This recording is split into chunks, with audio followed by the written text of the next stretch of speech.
Australia, the digital ID is already here, I'm sorry to say. However, we have caught it in time. Don't be scared.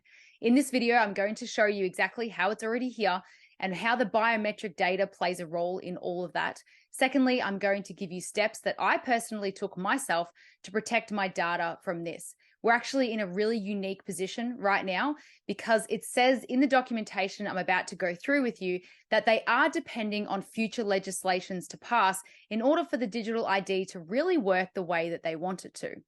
So I'm going to go through the information and then the steps. If you want to skip ahead to the steps, just use the timestamps in the description of this video. All right, so I'm going to put my glasses on for this. So the story starts this morning at about 9:30 a.m. when I decided to finally go and delete my MyGov ID account, something that's been on the list for a while. And to do that, I had to sign in. And I saw this at the bottom, using your MyGov ID digital identity. As you can imagine, my heart was starting to pound a little faster at this point. Now, before I go on, I just want to explain the color coding. So the yellow just means something I want to talk to you about. The green is something that I had to actually click on to get to the next page. And you'll see later on that there is a blue highlight for really important things. So the first thing I did was click on what is digital identity? And it takes me to this page. There's a really cringy video there that I'm not going to play that you can play in your own time. But then I clicked on how to create your digital identity. At this point, my heart is really pounding and I wished that there was someone else in the room that I could bounce this off because it felt like it was something I was seeing for the first time. We've been waiting for this to happen, but I didn't think it would be so subtle and not in your face kind of thing. So what are identity proofing levels? This is where it gets interesting. So there are 3 levels of the digital identity strengths, I guess you could say: basic, standard, and strong. So I'm not going to go through everything, but I'm going to go through what I consider to be the most crazy things. So you need to give, a passport or something like that, which is not that crazy, really. We've given our passport for identity before, but this is really where it gets interesting. You also need to prove that you are the same person as shown on the identity documents by scanning your face with your smart device. You might use this level of identity proofing to access welfare and other related government services. This really concerns me because by consent, we would be giving them our biometric data of our face, which plays perfectly into any facial recognition software that could come out in the future. So where did I go after that? So now my heart's really pounding and there's no one in the room to share it with. So then I clicked on, and I'll just go through this, all accredited identity apps need to meet the strong rules around privacy, security, fraud control, and risk management. Now, the types of people that have been making these rules over the last 3 years, I don't really trust. So I don't know who's making all these strong rules. But anyway, so I clicked on Trusted Digital Identity Framework. What's that? Okay, so this is the Trusted Digital Identity Framework. It is an accreditation framework for digital identity services. Okay, let's see what that means. Under the Trusted Digital Identity Framework, which is current according to this, so basically different organizations can apply to be within the TDIF. And currently, the onboarded and accredited providers are only government agencies and government digital identity services. But the word here is currently. That kind of bothers me because it shows that they want to be able to expand the types of companies that can work within this digital identity framework and share data back and forth, or to the government anyway. Now we have our first blue highlight here. Isn't this exciting? So the Australian government is accrediting a number of businesses under the TDIF as part of the testing and readiness of the Australian government digital identity system to expand beyond the Australian government. This is an exciting new step in the rollout of the digital identity program. Before I move on, I just want to reiterate that they are testing the readiness of the population for the digital identity system so that they can expand it beyond the government, which means private sector. So it is now that we need to have our voices heard. And of course, RDA and so many other organizations, I'm sure, will be raising a lot of awareness. So don't worry, we have time. Don't be scared. That's not what this video is about. Okay, so let's continue, shall we? Okay, so you keep scrolling down this page and, well, So MyGov ID and OCR Labs, which I don't know who they are. This is just a brief informative video, but you can do your own research. Everyone can do their own research. But their verification type is reusable identity, biometric enabled, one-off verification, biometric enabled. What that means is that the identity process to log into that app is obviously a biometric enabled login. So they're going to want your biometric data of your face. So I didn't really like that. So anyway, I scrolled down. Okay, so I thought it was strange that you can apply to be a TDIF accreditation. Like the digital ID system isn't even widely accepted or being used at this point, but you can actually apply to be a company that works with the government on this digital ID. Anyway, again, you can read all this stuff yourself. I'm not going to go through too much, but I scrolled all the way down here and then I clicked here, system partners. What is that? Shall we see? Okay, so system partners. So of course you can read this yourself. So identity providers help you set up and manage your digital identity. If you choose to create and use a digital identity, then your identity provider will be your gateway into the Australian government digital identity system. So you'll be able to use a third party for a digital ID system, it sounds like. The face verification service and document verification service may be used by your identity provider as a way to verify your identity online. MyGov ID is the Australian government's digital identity provider. More identity providers will be onboarded as the system develops. Can't wait for that.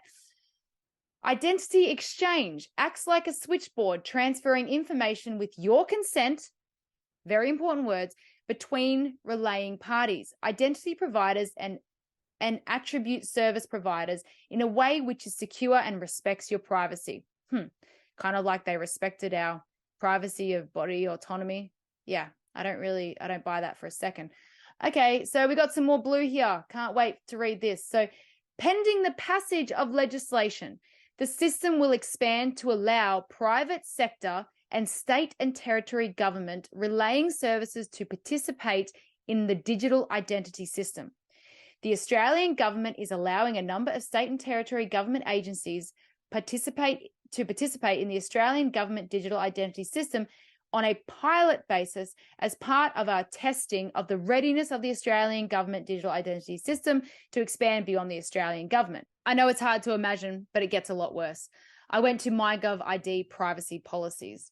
So I'm going to scroll down to the important stuff. All right, so biometric matching. Here we go. The thing that you really need to take notice of is we do need your consent for this.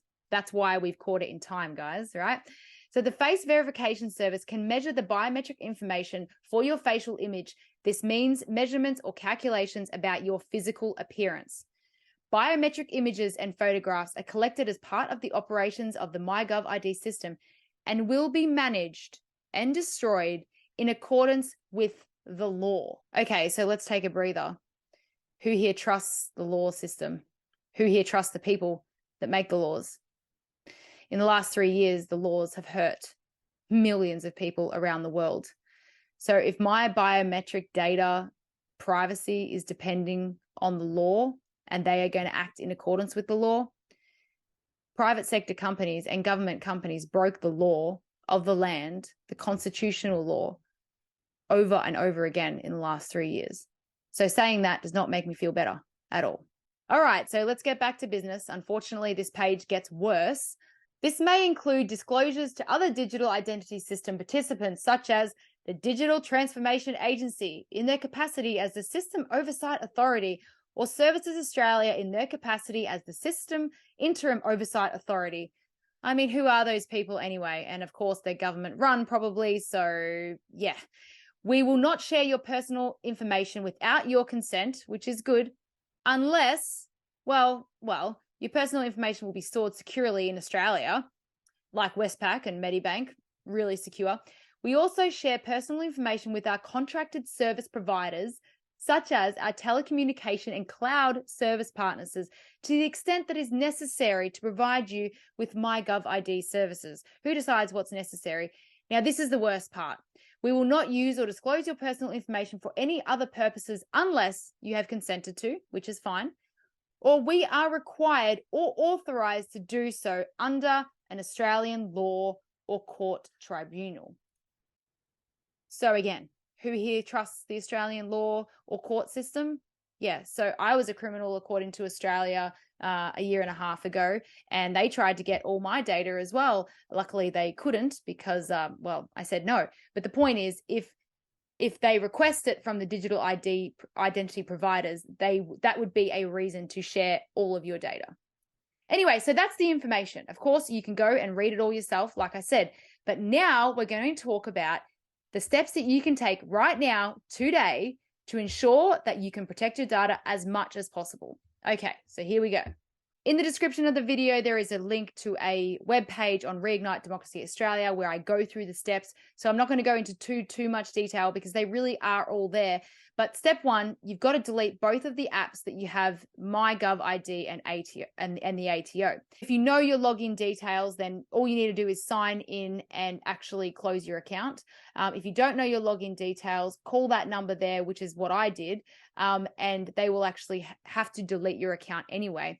And the operator will say, oh, you can create a new account now. And of course, the point is, do not create a new account, okay? Then there is another step that you can take, which I think is really important, and all the details are on that website. So definitely go there. And this is exactly what I have done. But basically, I think now is the time for us to actually assert our consent or non-consent of what happens to our data. Because the legislations are not in place yet to totally disregard our consent, we actually have an opportunity now, and at least we can put it on record. So on that website, I explained exactly how I did a freedom of information request with MyGov to ensure that they don't have any of my documents, and to delete or destroy any documentation that they do have or send it to me. I also sent an email to another email address that's all in there as well. Now, obviously, I don't know if this works. Obviously, if they tell me they destroy my data, do I know that they actually destroyed it? No, of course not. But the thing is, it's on record that that's what I asked. And one day, I don't know if it's going to be soon. I don't know if it's in 10 years or 20 years or 5 years. I don't know. But one day, karma is going to come back around. And people like you and I, we're going to get justice for all the things that have happened. And this is going to be part of it. Forcing people to get a digital ID so that every private sector company knows exactly everything about you. It's not okay. And we have to fight back. If it works or not is besides the point. It raises awareness and it puts things on record. And that is enough. So guys, get onto it now before it's too late. It actually doesn't take that long at all. So I'm going to see you for the next step of this campaign, because this is going to be a heavy campaign. So I'll see you next time.